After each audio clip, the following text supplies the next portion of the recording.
नमस्कार, मैं हूं गोपाल राजपूत करण। मेरी दिल्ली मेरी शान की खास मुलाकात में आज मैं आपकी मुलाकात कराने जा रहा हूं मंजीत माथुर जी से, जो कि अधिवक्ता हैं।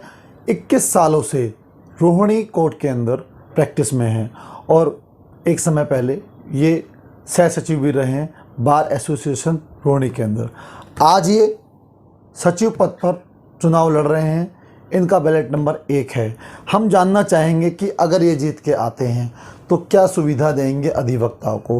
हम बात करेंगे हर मुद्दे पे आज इनसे। सबसे पहले हम बात करने जा रहे हैं डिजिटल भारत पे। तो स्वागत है आपका मंजीत जी। नमस्कार जी। जैसा कि आप जानते हैं भारत डिजिटल हो रहा है, तो मुझे लगता है कि अधिवक्ताओं को और कोर्टों को भी डिजिटल होना चाहिए। तो सबसे पहले मैं आपसे थोड़ा चुभता हुआ क्वेश्चन है, ये जानना चाहूँगा कहाँ समस्या आती है वकीलों को न्याय दिलाने में कि डिजिटल इंडिया हो रहा है पर समस्या है, तो उसको आप कैसे सॉल्व करेंगे? आज के युग में डिजिटल का एक अपना महत्व है। हमारे यहाँ जो चैम्बर्स है, जो एक कोर्ट जो चल रही है, करीब 7-8 साल से चैम्बर जो अलॉटमेंट हुई है हमारी, तो यहाँ जो नेटवर्क की जो समस्या है वो काफ़ी लंबी है। वाईफाई नहीं है हमारे यहाँ, जो इंटरनेट है एक उसकी समस्या है, मोबाइल के जो कनेक्शंस है, जो नेटवर्क है वो नहीं आता, बहुत पुअर क्वालिटी है। मेरी प्राथमिकता ये रहेगी कि तुरंत प्रभाव से जल्द इस समस्या का समाधान हो, जिससे वकील भाइयों का समय बच सके, वो अच्छी तरह अपने क्लाइंट से कम्युनिकेट कर सके। और जैसा कि आप जानते हैं, ये कोविड के दौरान जो कोर्ट में हियरिंग हो रही है वो 2 तरीके से हो रही है, फिजिकल हियरिंग और एक वर्चुअल हियरिंग। तो वर्चुअल हियरिंग में हमें एक नेट की, एक इंटरनेट की जो है वो सुविधा चाहिए। चाहे वो फ़ोन से हम अगर कनेक्ट कर रहे हैं, चाहे हम लैपटॉप से कनेक्ट कर रहे हैं, तो वो सुविधा चाहिए। उसके लिए एक अच्छा नेटवर्क होना अनिवार्य है। हमारे यहाँ नेट की बहुत ज़्यादा विकट समस्या है, खासकर जो ऊपर वाले जो चैम्बर्स है, टॉप फ्लोर्स, यहाँ बहुत ज़्यादा समस्या है। हम तुरंत प्रभाव से कोशिश करेंगे। मेरे को सेवा का मौका मिला तो मैं तुरंत इस समस्या का समाधान करूँगा। दूसरा, आप कोविड के दौरान आपने भी सुना होगा और सारे वकील भाई भी जानते हैं कि कोर्ट प्रेमाइसिस में कोविड के कारण कोर्ट रूम्स में एक शीशे का एक पार्टीशंस हो रखा है और प्लास्टिक की शीट भी लगा रखी है, जिससे एक वकील और एक जज के बीच में जो कम्युनिकेशन होना चाहिए वो हो नहीं रहा। आवाज़ नहीं आ रही। जज साहब ऑर्डर लिखवाते हैं तो कई बार हमें सुनाई नहीं देता कि जज साहब ने क्या बोला। वकील साहब आर्गूमेंट करना चाह रहे हैं, वो जज साहब को नहीं सुनाई देता। मतलब न्याय में समस्या आ रही है। न्याय में बिल्कुल समस्या आ रही है। कम्युनिकेशन गैप आएगा तो न्याय में समस्या आएगी। हम अपने क्लाइंट्स के लिए प्रॉपर तरीके से जज को सेटिस्फाई नहीं कर पाएंगे, उनके सामने आर्गूमेंट नहीं कर पाएंगे, उनको सुनने में भी दिक्कत आती है। यही समस्या नेटवर्क के कारण आती है। हम हियरिंग कर रहे हैं, जज साहब उधर से हेलो हेलो करते रहते हैं, आई एम ऑडिबल, बिल्कुल सुनाई नहीं देता कई बार, और बिल्कुल डेट पे डेट मिली जा रही है। तो नेटवर्क की समस्या बड़ी विकट है। मतलब ये है कि आप योग्य भी हैं, आप अपने जो क्लाइंट है उसके प्रति समर्पित भी हैं, पर कुछ टेक्निकल कारण से आप अपनी बात रखने में पूर्ण रूप से सक्षम नहीं है। बिल्कुल, आपने बिल्कुल सही कहा। वकीलों का जो समय है वो बड़ा कीमती है। इस नेटवर्क की वजह से उनका समय बहुत बर्बाद होता है। क्लाइंट फ़ोन करते हैं, वकील साहब हेलो हेलो करते रह जाते हैं, फ़ोन कटता है, एक झुंझलाहट होती है, एक प्रॉपर कम्युनिकेशन नहीं होता। क्लाइंट भी परेशान होते हैं क्योंकि वकील साहब को वो प्रॉपर बता नहीं पाते वो कोर्ट में आ रहे हैं या नहीं आ रहे, हियरिंग है क्या नहीं है। तो ये बहुत ही विकट समस्या हमारे चैम्बरों के लिए, और ये 6-7 साल से पेंडिंग है समस्या। तुरंत प्रभाव से मैं कोशिश करूँगा आते ही इस समस्या का समाधान हो। जब जगह ज़्यादा थी, अधिवक्ता भी कम थे और आसानी से न्याय मिलता था क्योंकि केस भी कम थे। अब अधिवक्ता बहुत हो गए, उन्हें समस्याओं का सामना करना पड़ता है, तो शायद उनके लिए आज सीटिंग की भी समस्या है। तो कहाँ देखते हैं आप, आपकी निगाह में कौन कौन सी समस्याएं हैं जो सोल्व की जा सकती हैं, अधिवक्ताओं को, युवाओं को आसानी होगी आपके जीतने के बाद? हमारे यहाँ जो युवा साथी हैं उनकी संख्या बहुत ज़्यादा है जी, और जो चैम्बर अलॉटमेंट हुई है वो एक स्वाभाविक है कि वो जो सीनियर मेंबर्स हैं उनको चैम्बर मिले हैं जी। हमारे युवा साथियों को बैठने की सुविधा बहुत कम है। तो मेरा मानना है कि यहाँ हमें ज़्यादा से ज़्यादा सीटों का एक अरेंजमेंट करना चाहिए अपने युवा साथियों के लिए, जिसमें वो बैठ के प्रैक्टिस कर सके और अपने क्लाइंटों को डील कर सके। तो मेरा प्रयास रहेगा यहाँ और सीटों का यहाँ अरेंजमेंट करवाए, और जो पेंडिंग चैम्बर्स जो पड़े हुए हैं अभी, जिनमें वेटिंग लिस्ट है, उनको तुरंत प्रभाव से हम अलॉट करेंगे। ये मेरा मानना है। जैसा कि आपने देखा, पूरा साल कोविड के दौरान बीता, लोग परेशान रहे, पैसा लोगों की जेब में था नहीं, कोर्ट का काम रुक गया था। लेकिन मेरा मानना है कि जो एक आम अधिवक्ता होता है वो समाज की सेवा कर रहा होता है। चैम्बर का किराया ज़्यादा है, आप उसको, ये एक बड़ी समस्या है, क्योंकि एक वकील, एक डॉक्टर, एक पुलिस वाला अपना दर्द किसी को बयान नहीं कर सकता, लेकिन किराया तो देना पड़ेगा उसको। उसके दर्द को आप किस तरीके से देखते हैं? मेरा मानना, कोविड के दौरान वकीलों ने बहुत कुछ सहा है, फाइनेंशियली उनकी कमर टूट गई है। तो मेरा मानना है, और हम कोशिश करेंगे, हाई कोर्ट से भी प्रार्थना करेंगे कि जो कोविड के दौरान जो चैम्बर बंद रहे हैं, उस दौरान उस पीरियड का जो रेंट है उसको माफ़ किया जाए। और हमारे यहाँ जो चैम्बर्स का रेंट है वो और कोर्टों के मुकाबले ज़्यादा है। जैसे कि साकेत में 750 रुपये पर मेंबर, द्वारका में 500 रुपये पर मेंबर, और हमारे यहाँ 1000 रुपये पर मेंबर, और सुविधाएं वहाँ के मुकाबले बहुत कम है। तो इसको भी हमारा प्रयास रहेगा, इस रेंट को भी उनके ही इक्वल कराया जाए, 500 रुपये के करीब करवाया जाए और सुविधा को बढ़ाया जाए। अब कुछ हम बात कर लेते हैं अपनी पब्लिक की। जैसा कि एक आम आदमी कोर्ट में आता है तो वकील बड़े पहचाने जाते हैं, जाने जाते हैं, अपने क्लाइंट कहते हैं जी मैं अपने क्लाइंट के लिए सब कुछ कर दूंगा। लेकिन समस्या कभी का उत्पन्न ये होती है कि क्लाइंट आता है, वो चाय बोलते हैं, या मान लीजिए किसी भी जगह पे किसी कोर्ट की बात होती है, तो उनके लिए क्या खाने पीने की व्यवस्था होगी, कैंटीन की क्या व्यवस्था रहेगी आपके लिए? पब्लिक की तो दूर की बात है, या वकीलों के लिए सुविधाएं नहीं है। हमारे जो वकील साथी है, अगर बाई चांस किसी मजबूरी के कारण अपना कुछ लंच वो नहीं ला पाते, तो यहाँ कैंटीन है ही नहीं, और जो है वो, मैं वही कह रहा हूँ ना, वकील अपनी डिग्निटी दिखाना चाहता है भाई, अपना सम्मान करना चाहता है लोगों को कि भाई मेरी सीट में मैं अगर बैठा हूँ तो मेरा कोई क्लाइंट आए तो मैं बेल बजाऊँ, चाय आ जाए या मैं पिला सकूँ। तो यहाँ कैंटीन है, उपलब्ध है पूरी पर्याप्त, या आने वाले टाइम में आपको लगता है कि होनी चाहिए? और बिल्कुल ये विकट समस्या है। हम चाय के लिए, पानी के लिए, खाने के लिए हमें घंटों इंतजार करना पड़ता, समय की बड़ी बर्बादी होती है। क्लाइंट बैठा रहता है, हम चाय के लिए बोलते हैं, 15 मंजिल ये अपना चैम्बर ब्लॉक है, नीचे से चाय आने में 1 घंटा लगता है। मेरा मानना है फ्लोर वाइज यहाँ कुछ चाय की कैंटीन्स और कुछ ऐसी सुविधाएं, जो मूलभूत सुविधाएं वो होनी चाहिए, जिससे हम अपने क्लाइंट को भी और खुद भी उन चीज़ों को तुरंत, उन सुविधाओं का हम अपने लिए प्रयोग कर सके और हमारे समय का एक सदुपयोग हो सके। यहाँ पे बहुत कुछ करने की गुंजाइश है, कैंटीन के लिए, फूड कोर्ट के लिए, अपने भाइयों के लिए, अधिवक्ताओं के लिए, और जो पब्लिक आती है उनके लिए भी बहुत ही ज़्यादा गुंजाइश है काम करने की। और ये काफ़ी दिन से समस्या पेंडिंग है, और मैं आप भाइयों की सहयोग से अब मैं चुना गया, मैं तुरंत इस समस्या का समाधान करूँगा। सर, आपने हमारी हर बात का जवाब दिया। अब एक बात करते हैं, पूरे जो देश जिस चीज़ का सामना करना है, कोविड की, कोविड में जगह जगह कैंप लग रहे हैं, लेकिन क्या होता है ना, अधिवक्ता भाई बंधु हमारे इतना समय नहीं दे पाते परिवार को, उनका भी परिवार इस चीज़ का सामना कर रहा है। क्या कोविड के लिए कुछ आपने सोचा कि कोर्ट के अंदर कोई कैंप होना चाहिए, कुछ होना चाहिए? बिल्कुल, हमारे यहाँ भी काफ़ी सीनियर अधिवक्ता है और क्लाइंट्स भी है और उनकी फैमिली भी है। तो हम कोशिश करेंगे यहाँ कि एक वैक्सीनेशन सेंटर बनवाया जाए, जिसमें हमारे सीनियर एडवोकेट्स हैं, उनके वैक्सीन लग सके, कि जो डर का माहौल है वो ख़त्म हो, और उनकी फैमिली के लिए भी सुविधाएं करवाएंगे तुरंत प्रभाव से। हम यहाँ पे एक सेंटर की बहुत ही जल्द आवश्यकता है, जो हम खुलवाएंगे यहाँ पे आप लोगों के सहयोग से, सब मेंबर के सहयोग से, गवर्नमेंट के सहयोग से जल्दी एक वैक्सीनेशन सेंटर यहाँ खुलना चाहिए, मेरा मानना है जी। अब हमने अभी तक जो भी बातें करी हैं, हमने आधे भारत की, आधी दुनिया की बात करी। अब हम आधी आबादी जो बची हुई है उसकी हम बात करते हैं कि लगातार हर क्षेत्र में महिलाएं बढ़ रही हैं, महिला अधिवक्ता भी बढ़ रही हैं। तो क्या यहाँ पे महिलाओं के लिए आपके आने के बाद कोई सुविधा होगी? अभी आपकी निगाह में किन किन समस्याओं का सामना करना पड़ रहा महिला अधिवक्ताओं को, आप हमें थोड़ा सा इस बारे में बताइए। हमारे यहाँ करीब 700 लेडी मेंबर प्रैक्टिस में है जी, जो रेगुलर प्रैक्टिस में 700, जिनको वोटिंग राइट भी है और रेगुलर आते हैं वो। लेकिन हमारे यहाँ पहले एक बड़ा लेडी बाथरूम होता था फर्स्ट फ्लोर में कोर्ट प्रेमाइसिस में जी। वो किन्हीं कारणों से प्रेशर में आके जो पास्ट में कमेटियाँ थी उन्होंने सरेंडर कर दिया। अब जो लेडी बाथरूम है वो बड़ा ही एक कंजस्टेड सा एरिया है, आप यूँ कह सकते हैं एक मजबूरी वाला लेडी बाथरूम है।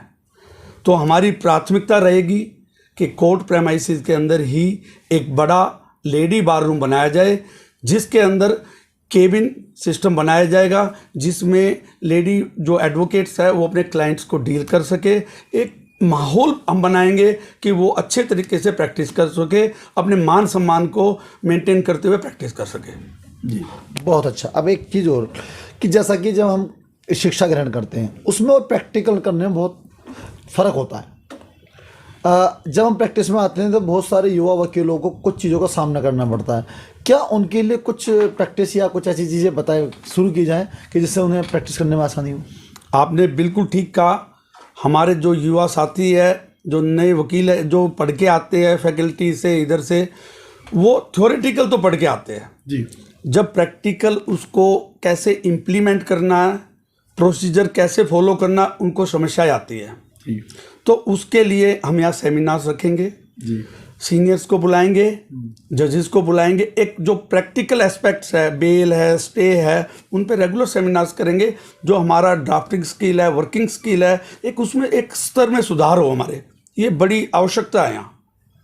Very good. एक चीज़ बहुत बड़ी देखने में आई है कि अब जो पहले दिल्ली में लोग रहते थे, या ये कहें कि दिल्ली से बाहर के आसपास के लोग हैं, रहते हैं, मान लो गुड़गांव रह रहे हैं, नोएडा रह रहे हैं, लेकिन प्रैक्टिस वो दिल्ली में कर रहे हैं या आपके रोहिणी कोर्ट में कर रहे हैं, उनको कुछ छोटी छोटी समस्याओं का सामना करना पड़ता है। जैसे कि कहते हैं भैया आप हमारे मेंबर नहीं हैं, उन्हें सुविधा नहीं दी जा सकती हैं, तो उसको आप कैसे देखते हैं? दिल्ली गवर्नमेंट ने अभी कुछ दिन पहले ही एक इंश्योरेंस पॉलिसी जो है वकीलों को दी है जी, लेकिन उसमें भेदभाव हुआ है, बहुत बड़ा भेदभाव हुआ है। जो बीसीडी में एनरोल्ड मेंबर है, मेरा मानना सबको ये सुविधाएं मिलनी चाहिए थी, लेकिन एनसीआर के आधार पे, वोटिंग राइट, दिल्ली गवर्नमेंट सरकार ने वोटिंग राइट के आधार पे उनको बिल्कुल एकदम नेग्लेक्ट कर दिया गया है और एक लिमिटेड एडवोकेट्स को ये सुविधा दी गई है। मेरा प्रयास रहेगा कि सबको ये सुविधाएं मिले, एक सम्मानजनक तरीके से मिले, और जो बीसीडी में जो भी अधिवक्ता एनरोल्ड है उसको ये सुविधाएं मिलनी चाहिए, उसका ये राइट है, और इसके लिए हम प्रयास करेंगे। यानी कि आप सबको समान सुविधा देने के पक्ष में हैं? बिल्कुल बिल्कुल। हम चाहते हैं कि जो बाहर से आके रहते हैं, कोई बिहार से, कोई पंजाब से, वो सब हमारे भाई है, और बीसीडी में एनरोल होने के बाद हम सब का एक समान राइट है, सबको ये सुविधाएं मिलनी चाहिए, बिना किसी भेदभाव के, बिना किसी पक्षपात के। मतलब अधिवक्ता है तो अधिवक्ता होने की उसे पूर्ण रूप से सुविधा प्राप्त हो। काला कोट पहन लिया तो हम सब एक समान हैं, कोई भेदभाव नहीं होना चाहिए, ना रंग के आधार पे, ना जाति के आधार पे, ना रीजन के आधार पे, ना रिलीजन के आधार पे। मेरा मानना ये काला कोट ही हमारी पहचान है। yes. अब एक लास्ट बात, हम मंजीत माथुर जी से एक बात जानना चाहते हैं, क्या इनके दिल में एक संदेश मेरी दिल्ली मेरे शान की ओर से अपने अधिवक्ता भाइयों के लिए, या कोई अपील? मैं अपने सारे जो आरसीबी के मेंबर्स हैं उनसे हाथ जोड़ के रिक्वेस्ट करूँगा कि मेरे को एक बार सेवा का मौका दे, मेरे को सपोर्ट करे, और एक सेवा का मौका दे। मैं इंश्योर करता हूँ कि आप लोगों के वेलफेयर के लिए काम करूँगा, आप लोगों के वेलफेयर के लिए काम करूँगा, और जो बेहतरीन जो मेरे से हो सकता है और जो एजेंडा मैंने आपको बताया उस पर खरा उतरूँगा, ये मैं आपको इंश्योर करता हूँ। ठीक है सर। ये थे हमारे साथ मंजीत माथुर जी, जो कि एक लंबा अनुभव रखते हैं सामाजिक रूप से, अधिवक्ता के रूप में। एक ये कहें कि ये सह सचिव भी रहे हैं, तो इन्होंने हमें बताया कि अगर ये जीत के आते हैं तो ये आने वाले समय में जो अधिवक्ता भाइयों को क्या क्या सुविधाएं प्रदान करेंगे, क्या क्या सुविधाएं देंगे महिला अधिवक्ताओं को भी। हमारी शुभकामनाएं इनके साथ हैं। मैं मेरी दिल्ली मेरी शान की खास मुलाकात के लिए आप यहीं विदाई लेता हूं आप लोगों से। एक बार फिर मिलूंगा आपसे खास शख्सियत के साथ। नमस्कार। मेरी दिल्ली मेरी शान के लिए मैं गोपाल राजपूतकरण, किशनकांत राघव के साथ। सर, आपका नाम? अशोक वर्मा। जैसा कि आप जानते हैं रोहिणी बार एसोसिएशन का चुनाव चल रहा है, बिल्कुल। तो आपकी निगाह में कौन कौन सी समस्याएं और कौन कौन से उम्मीदवार हैं ऐसे कि आपको लगता है कि ऐसे उम्मीदवार आगे आने चाहिए? देखो, सबसे पहली बात तो यह है कि बार और बेंच के अंदर कोऑर्डिनेशन होना चाहिए। हमें ऐसी बॉडी चाहिए जो बार और बेंच के अंदर कोऑर्डिनेशन बना के चले, एडवोकेट का वेलफेयर कर सके, और जो सैनिटेशन या वकीलों की जो एक नॉर्मल समस्याएं होती हैं उनका निपटारा जीतने के बाद, क्योंकि जो भी कैंडिडेट है वो एक पर्टिकुलर ग्रुप का नहीं होता, वो पूरी बार का होता है, तो उसके पूरी बार का वेलफेयर ध्यान में रखते हुए काम करे, ऐसा कैंडिडेट चाहिए। और इसके अलावा मैं आपको बता देता हूँ 2010 के अंदर मंजीत माथुर जॉइंट सेक्रेटरी का चुनाव जीत चुके हैं। इनका टेन्योर बहुत अच्छा रहा था बतौर मतलब जॉइंट सेक्रेटरी। इन्होंने सबको सीनियर जूनियर उनके साथ मिलकर काम किया और बार के वेलफेयर के लिए उसके बाद भी आज तक हर किसी विषय के अंदर बढ़ चढ़ के हिस्सा लेते हैं, भाग लेते हैं और वकीलों की समस्याएं सुलझाने के लिए हमेशा आगे रहते हैं। तो अब हमारे साथ कुछ युवा साथी हैं, जानेंगे ये मंजीत जी के बारे में क्या इनका कहना है और क्या अनुभव हो रहा है। तो सर, आपका नाम? मेरा नाम रजनीश मान है। मैं जैसा कि आप जानते हैं अभी रोहिणी कोर्ट के अंदर चुनाव होने जा रहा है। हाँ जी। तो क्या आपने मंजीत जी का नाम सुना है? हाँ जी, वो पहले भी बार के पदाधिकारी रह चुके हैं। उन्होंने पहले भी काफ़ी युवाओं की काफ़ी मदद की है, चैम्बर प्रोवाइड करते हैं बिठाने के लिए, सबकी काफ़ी टाइम से पहले से ही मदद कर रहे हैं।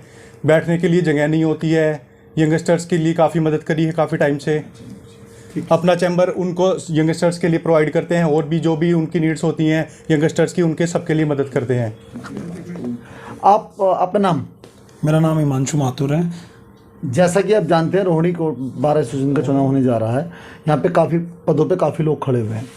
तो अभी हमने कुछ समय पहले भी बात करी मंजीत जी से। मंजीत माथुर जी का जा रहे हैं, कुछ जानते हैं? बिल्कुल जानता हूँ मैं, वो काफ़ी हेल्पफुल पर्सन है। जैसा कि हम यंगस्टर्स यहाँ पे आते हैं, न्यू कमर्स होते हैं, तो उस दौरान हमें काफ़ी परेशानियाँ होती हैं। जैसे कि हम बिल्कुल एक न्यू कमर्स होते हैं, नई नई चीज़ें देखने को मिलती है, तो उस दौरान अगर हमें कोई समस्या होती है, परेशानी होती है, तो वो हमारी मदद करते हैं और हमें आगे बढ़ने के लिए जो उनसे हर संभव प्रयास होते हैं, मान लो सहयोग करते हैं अपनी तरफ से, जो वो कर सकते हैं हमारे लिए ज़्यादा से ज़्यादा। कभी ऐसा हुआ है कि आपने उन्हें कभी आमंत्रित किया हो या कोई समस्या लेके उनके पास गए हो तो उन्होंने आपकी बात सुनी? बिल्कुल सुनिए जी। जैसे कि अभी हाल फिलहाल में भी मेरे साथ एक कोई समस्या थी पर्सनली परिवार की, वो साथ खड़े रहे थे, उन्होंने वहाँ पे भी मदद करी थी हमारी। तो आपको लगता है कि ऐसे लोगों को सिस्टम के अंदर होना चाहिए? बिल्कुल होना चाहिए, क्योंकि वो काफ़ी एक हम्बल इंसान है, काफ़ी मदद करने के लिए हमेशा आगे रहते हैं। तो आपको लगता है कि युवाओं को उन्हें समर्थन मिलेगा? बिल्कुल समर्थन मिलेगा और सबको समर्थन करना भी चाहिए। जैसा कि आप जानते हैं कि अभी चुनाव होने वाले हैं, तो आपको कैसा उम्मीदवार चाहिए और क्या देखते हैं आप चुनाव? देखो भैया, हम लोग तो हैं प्रैक्टिसिंग एडवोकेट। हम ये चाहेंगे कि हमेशा जो अधिवक्ताओं के प्रति जो है सजग रहे और अधिवक्ताओं के लिए जो है सोचे, और जो है वो राजनीतिक तरीके से हमेशा प्रेरित ना रहे। ठीक है, यहाँ बहुत से लोग ऐसे भी हैं जो एक बार चुनाव जीत गए, अधिकारी बन गए हैं, उसके बावजूद भी बार बार आते हैं। ठीक है, तो ऐसे में जो लगातार जुझारू टाइप का अधिवक्ता है और जो अधिवक्ताओं के लिए जो है कुछ करना चाहता है, और अब हमारे यहाँ पे जो है, मैं तो एक कैंडिडेट है सेक्रेटरी में मंजीत माथुर, मैं उनको पाता हूँ कि जो है कि उनका बड़ा ही सरल स्वभाव है और दिल्ली विश्वविद्यालय के जो है वो लॉ फैकल्टी से पढ़े हुए भी हैं और अच्छे मनीषी और अच्छे ज्ञान वाले जो है अधिवक्ता हैं। और जो है उन्होंने लगातार कई वर्षों से जो है अधिवक्ताओं के बीच में हर वक्त हर सुबह शाम जो है उनकी मदद करने की कोशिश करी है, वो भी मैदान में हैं। और अगर मेरी आप राय माने तो मैं उनको जो है हर तरीके से जो है उस सेक्रेटरी के पोस्ट के लिए जो है उचित मानता हूं, और मैं चाहता हूं कि जो है वही होने चाहिए इस देश के इस रोहिणी बार जी। जैसा कि उन्होंने अपनी राय रखी है। अभी हमारे साथ एक और हैं अधिवक्ता, इनसे जानना चाहेंगे किस प्रकार के इनको अपने उम्मीदवार चाहिए या कहेंगे पदाधिकारी। सर नमस्कार, क्या नाम सर आपका? नमस्कार, असीम भारद्वाज मेरा नाम है। असीम जी, अभी चुनाव हो रहा है, आपको जानकारी है? जी बिल्कुल है, और काफ़ी समय बाद हो रहा है, और जो कि काफ़ी पहले हो जाना चाहिए था और डिले से हो रहा है काफ़ी, परंतु अब हो रहा है और उम्मीद है कि 26 को इलेक्शन कंप्लीट हो जाएगा प्रोसेस। कुछ उम्मीदवारों की जानकारी? हाँ सर, बिल्कुल है सर, उम्मीदवार अच्छे खड़े हैं और हम ये चाहते हैं कि जो भी उम्मीदवार हो वो अपने व्यक्तिगत स्वार्थ से उठ के और वकीलों के हित में काम करे, ना ही अपने स्वार्थ के लिए काम करे, जो यहाँ पर अवेलेबल भी रहे और उनके लिए ही सर्वोपरि रखे, ना कि अपने को आगे बढ़ाने का प्रयास करे। सर जैसा कि आप देख रहे हैं कि अनेकों क्या कहते हैं यहाँ पे स्टम उम्मीदवार हैं, आप कहाँ किस चीज़ को मानते? देखिए, अलग अलग पोस्ट पे अलग अलग कई अच्छे उम्मीदवार हैं, परंतु जो मुख्य भूमिका रहती है वो बार में प्रेसिडेंट सेक्रेटरी की रहती है। तो प्रेसिडेंट और सेक्रेटरी ऐसे होने चाहिए जो कि किसी वर्ग विशेष के साथ ना चलें, सबको साथ लेके चलने वाला व्यक्ति हो, क्योंकि पीछे कुछ ये ना लगे किसी को कि ये सिर्फ हमारे लिए ही कर रहे हैं। सबको साथ रहे, सबके साथ लेके चले और सबके विचारों सबका साथ सबका विकास। बिल्कुल साहब, बिल्कुल सबके, और सबको चाहे वो बड़ा हो छोटा हो, जितना सीनियर का सम्मान होना चाहिए उतना ही जूनियर के भी प्रति स्नेह का भाव रखना चाहिए। आपकी निगाह में कौन मेन आगे चल रहे हैं? देखो सर, मैं अभी इसमें कोई प्रेडिक्शन नहीं करना चाह रहा, हर आदमी मेहनत कर रहा है, परंतु हम जो देख रहे हैं कि सेक्रेटरी पोस्ट पे मंजीत माथुर जो है पिछले 2 वर्षों से अधिक समय से 2-2.5 वर्षों से लगे हुए हैं, काफ़ी समय से, और वो पोस्ट के नहीं वकीलों के बीच में काफ़ी एक्टिव होकर कार्य कर रहे हैं अपना। ठीक है सर, जैसे कि उन्होंने बताया कि माथुर साहब हैं और जो कि इस टाइम एक अनुभवी व्यक्तित्व हैं जिन्होंने वकीलों के लिए कार्य किया है।